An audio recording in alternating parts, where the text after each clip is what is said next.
What's up mga mananap? What's up mga preng? Welcome to my vlog. And for today's vlog, kinanang buta event, no? Ay kinibira. So karong buntag mga preng, kay nakaputi may mahitungod na aming event nga ginatawag og Makabutsa Day. So makita na ninyo niya, kaya ako ipakita sa inyo. Tempa sabi, tanawar mo na siya. Sige ra putog sayaw, napakita na ba siyang moves. Mura ba siya unsa man ay secret. May balaan pa lang akong secret weapon. Ay siyempre di mawala akong isa ka paring diri na si paring ka Eddie. Mga bata na to diyan, hindi niya masigawas. Teacher, lingkod lang rin. Ano?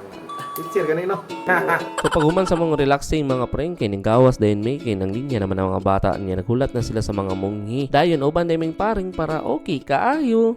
Pagka human mga preng, kay ako gibidyohan akong mga bata dire, as you can see, pagka ninduta silang linyahan ay kaayo, walay sipiat na. Aw mauba. Shepherd. So karon mga preng, nagsugo na sila, no? As you can see, naabot na ang mga munghi ug ang mga bata naghatag pud sila mga food as an offering para sa ilaha. Mo nindot. Oo. Dayon mga preng, mga ubang mga bata kay ginakulikta po nila ang mga gipangkulikta sa mga munghi. Tanawa ang ibutang na nila. Okay, puno naman. Ibutang sa sako, be. Ayo, preng. So, dire lang sa takotong mga preng, no? Kay maura man gyapon balik-balik ko naman ako ning videohan ni. So, see you next time.